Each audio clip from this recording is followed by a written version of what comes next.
반도체는 뉴스에서도 책에서도 정말 자주 듣는 기술이지만 막상 반도체가 뭔지 생각해보면 떠오르는 게 많지 않죠? 이 영상에서는 생소한 반도체에 대해 남들보다 조금 더 알아보는 시간을 가질 거예요. 반도체는 기본적으로 조건에 따라 전기가 통할 수도 안 통할 수도 있는 물질을 말합니다. 다만 상황에 따라 반도체를 결합해 만든 다이오드, 트랜지스터 같은 반도체 소자나 더 나아가 반도체 소자를 결합해 만든 결합회로를 반도체라고 부르는 경우도 있습니다. 우선 기본적인 반도체에 대해 자세히 볼까요? 반도체의 시초는 에디슨의 진공관입니다.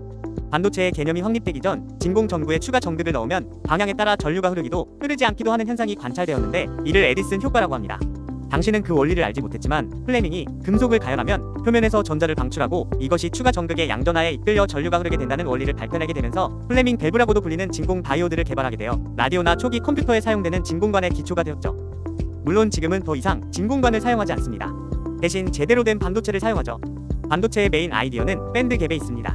밴드 갭이란 어떤 물질에서 전자가 채워져 있는 에너지띠인 원자가 D와 채워져 있지 않은 에너지띠인 전도 D 사이의 에너지차를 말하는데 이가 너무 작지도 크지도 않아 조건부로 전자가 밴드 갭을 넘을 수 있으면 반도체로 활용할 수 있습니다. 그런데 반도체로 사용하는 규소나 저마늄과 같은 원소들도 순수한 상태에선 전도도가 너무 낮은데 이 때문에 우린 도핑이라는 처리를 하게 됩니다. 도핑이란 순수한 반도체의 원자가 전자수가 다른 불순물을 아주 미량 첨가해서 자유전자가 있는 N형, 양봉이 있는 P형 반도체를 만드는 것인데 반도체는 이 도핑 과정을 거친 후에야 비로소 실용성을 가진다고 할 수 있죠. 반도체는 혼자서는 아무것도 못하죠. N형과 P형을 적절히 융합해 반도체 소자로 만들어야 합니다. 가장 단순한 반도체 소자는 다이오드입니다.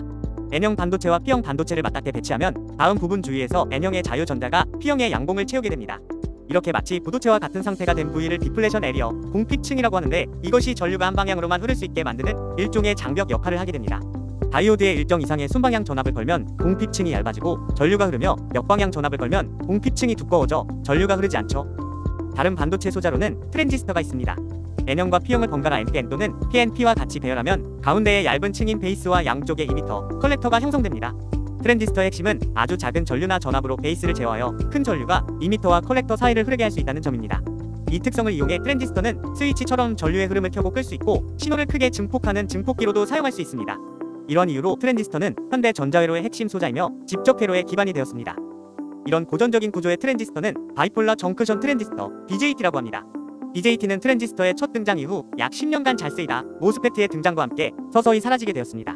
모스페트의 FET는 필드 이펙트 트랜지스터의 약자로 게이트의 전압으로 소스와 드레인 사이에 전류 흐름을 통제하는 트랜지스터를 말합니다. 모스페트이란 금속, 산화막, 반도체 구조로 이를 구현한 가장 대표적인 FET입니다. 이후 모스페트는 공정의 미세화를 거치며 누수 전류 문제를 해결하기 위해 게이트를 더욱 많은 면에서 감싸는 핀페트, 가페의 형태로 발전하게 됩니다. 2022년 반도체에 대한 관심이 집중되던 시기에 삼성전자가 최초로 가페 구조의 반도체를 양산하기 시작해서 이제는 완전히 가페의 시대가 되었죠. 그래서 반도체는 어떻게 만들어지는 걸까요? 반도체 공정은 크게 세 단계로 나눌 수 있습니다. 바로 웨이퍼 제조, 패터닝, 그리고 패키징 공정입니다. 먼저 웨이퍼 제조는 순수한 실리콘을 결정으로 키우고 만들어진 실리콘 봉을 얇게 절단해 웨이퍼를 만드는 과정입니다. 다음으로 가장 핵심인 패터닝 공정이 있습니다. 여기서는 설계된 회로를 실제 웨이퍼 위에 새겨 넣습니다. 이를 위해 먼저 회로 설계를 기반으로 웨이퍼 표면을 산화시켜 절연층을 만들고 포토레지스트를 도포합니다. 그 위에 노광 공정을 통해 빛으로 회로 패턴을 새기고 필요 없는 부분은 애칭으로 깎아내면서 회로가 인쇄됩니다. 이 과정을 여러 번 반복해 복잡한 반도체 회로가 완성됩니다.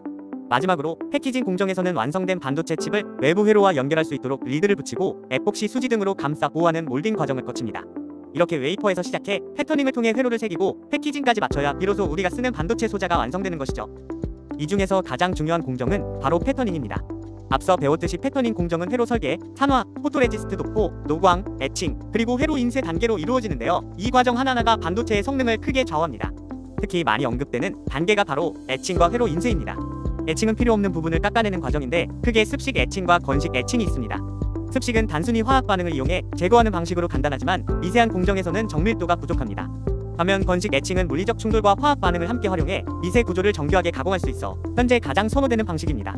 한편 회로 인쇄도 여러 방식이 있는데 물리적 증착은 빠르고 두꺼운 층을 만들 수 있지만 미세 패턴에선 한계가 있습니다. 반대로 화학적 증착은 느리지만 정확도가 높아 미세 공정에서 주로 활용됩니다. 결국 패터닝 공정의 핵심은 정밀성과 속도의 균형이며 어떤 방식을 선택하느냐가 반도체 성능을 결정짓는 중요한 요소가 됩니다.